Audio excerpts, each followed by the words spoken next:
मोहनलालपुर एक छोटा सा गांव था जहां हर कोई एक दूसरे को अच्छे से जानता था। इसी गांव में रहने वाला था मंगरू। मंगरू के माँ बाप नहीं थे, लेकिन गांव के लोग ही उसके माँ बाप के समान थे। बचपन से ही वह गांव वालों के सहारे पला बढ़ा, लेकिन जैसे जैसे बड़ा हुआ, उसकी आलसी और चालाक प्रवृत्ति के कारण सभी उससे दूर होने लगे। वह न तो कोई काम करता था, न ही मेहनत करने में उसकी रुचि थी। हमेशा मुफ्त की रोटी तोड़ने और दूसरों को बेवकूफ़ बनाकर अपना काम निकालने की फिराक में रहता था। एक दिन मंगरू अपने घर के बाहर चारपाई पर लेटा हुआ खुद से बातें कर रहा था। 2 दिन हो गए पेट भर के खाना नहीं खाया। लगता है अब तो इस चारपाई से उठना ही पड़ेगा। कोई नया शिकार ढूंढना होगा, वरना मैं ही भूख से कट जाऊंगा। वह सोच ही रहा था कि तभी उसे गांव की सुमन काकी दूर से आती दिखी। उन्होंने अपनी बकरी धनिया को गोद में उठा रखा था और तेज धूप में चल रही थी। मंगरू तुरंत सतर्क हो गया और अपनी चालाकी भरी मुस्कान के साथ बोला, राम राम सुमन काकी, इतनी धूप में बकरी को गोद में उठाए कहाँ चली जा रही हो? सुमन काकी ठहर गईं और बोली, राम राम बेटा, अब इस भरी दोपहर में सैर करने तो नहीं जा रही। ज़रूरी काम से हकीम जी के पास जा रही हूँ। मंगरू को मौका मिल गया। वह बोला, अरे काकी, मुझे बता दो, शायद मैं तुम्हारी कोई सहायता कर दूँ। सुमन काकी ने हंसते हुए कहा, हाय रे दैया, तुझ जैसा कामचोर मेरी मदद करेगा? तू तो अपनी भी मदद नहीं करता, मेरी क्या करेगा?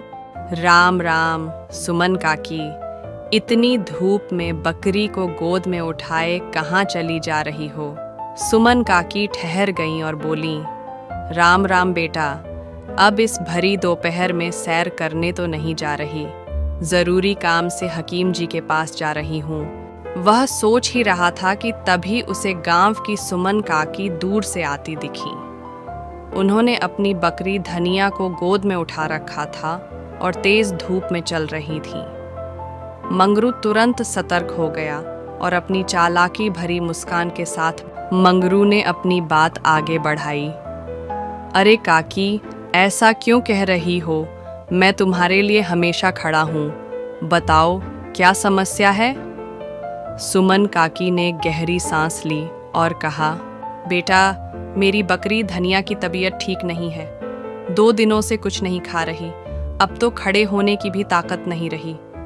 मंगरू ने तुरंत कहा, काकी, तुम्हें हकीम जी के पास जाने की ज़रूरत नहीं है।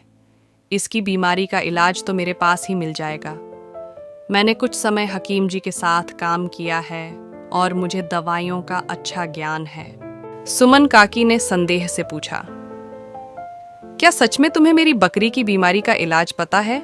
मंगरू ने आत्मविश्वास से जवाब दिया, हाँ काकी, बिल्कुल पता है। सुमन काकी ने पूछा, ठीक है, तो कितने पैसे लोगे? मंगरू ने अपने मासूम चेहरे के साथ जवाब दिया, अरे काकी, कैसी बातें कर रही हो? भला मैं तुमसे पैसे लूंगा? बचपन में मैं तुम्हारे घर की बकरी का दूध पीकर बड़ा हुआ हूँ। सुमन काकी खुश हो गईं और बोली, भगवान तुम्हारा भला करे बेटा, जल्दी से मेरी धनिया की बीमारी की दवा दे दो। मंगरू ने एक नया बहाना बना दिया, काकी, तुम अपनी बकरी को मेरे पास ही छोड़ दो, मैं इसकी पूरी देखभाल करूँगा। शाम को आकर इसे ले जाना। वह बकरी को अच्छे दामों में बेचकर अपने लिए खाने पीने का सामान और 4 लीटर बकरी का दूध खरीद लाया। घर आकर आराम से पेट भरकर खाया और सो गया। सुमन काकी खुशी खुशी अपनी बकरी मंगरू को सौंपकर घर चली गईं। बकरी बेचने की चालाकी जैसे ही सुमन काकी चली गईं, मंगरू ने बकरी को देखा और कहा, चल भाई धनिया, तू सही समय पर हाथ लगी है। अब तुझे बाजार में बेचकर कुछ दिनों के भोजन का इंतजाम कर लूंगा। शाम को सुमन काकी अपनी बकरी लेने मंगरू के घर आईं। मंगरू बेटा, कहाँ हो? मेरी धनिया कैसी है? मंगरू ने बाहर आकर कहा, काकी, धनिया बिल्कुल ठीक है। और यह देखो, यह दूध तुम्हारी बकरी ने ही दिया है। लेकिन जब सुमन काकी वहां पहुंची तो बकरी कहीं नहीं थी। सुमन काकी खुश होकर बोली, अरे वाह, मेरी धनिया ने इतना दूध दे दिया। बेटा, बहुत बहुत धन्यवाद। अब जल्दी से मेरी बकरी दे दो। मंगरू ने इधर उधर देखा और कहा, काकी, तुम्हारी बकरी बाहर पेड़ से बंधी है, जाकर खोल लो। सुमन काकी घबरा गई। बेटा, मेरी बकरी तो यहाँ नहीं है। मंगरू ने घबराहट में कहा, क्या? अरे काकी, यहीं तो बांधी थी। लगता है किसी ने इसे चुरा लिया। सुमन काकी रोने लगी। हाय रे दैया, मेरी धनिया कहाँ गई? मंगरू ने नया बहाना बनाया। काकी, तुम चिंता मत करो। मैं एक साधु से ऐसी विद्या सीख चुका हूँ जिससे खोई हुई चीज़ों का पता लगाया जा सकता है। बस देवी को भोग चढ़ाने के लिए 1 पाव लड्डू चाहिए। सुमन काकी मजबूर होकर अगले दिन लड्डू ले आईं। मंगरू ने आंखें बंद कर मंत्र पढ़ने का नाटक किया और कहा, काकी, तुम्हारी बकरी ट्रेन से शहर चली गई है। गांव का एक समझदार लड़का सोहन यह सब देख रहा था।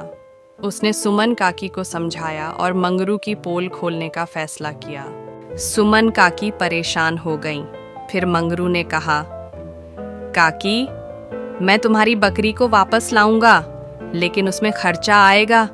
500 रुपए लगेंगे। सुमन काकी ने मंगरू को पैसे दे दिए। मंगरू पैसे लेकर मौज करने चला गया। सोहन ने मंगरू के घर के बाहर मुर्गे की हड्डियां फेंक दी और फिर सुमन काकी को बताया कि मंगरू उनकी बकरी खा गया। सुमन काकी दौड़ती हुई मंगरू के घर पहुंची। अब मंगरू फंस चुका था। वह रोने लगा और सुमन काकी से माफी मांगते हुए पैसे लौटा दिए।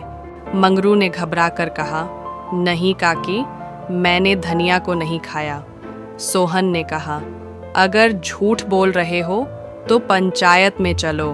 मंगरू का बदलाव सोहन ने कहा, अब से मंगरू मेरे खेतों में काम करेगा और उसकी मजदूरी के पैसे काकी को दिए जाएंगे ताकि वह नई बकरी खरीद सके। मंगरू ने हार मान ली और मेहनत करने लगा। इस घटना के बाद उसने लोगों को बेवकूफ़ बनाना छोड़ दिया और ईमानदारी से जीने लगा।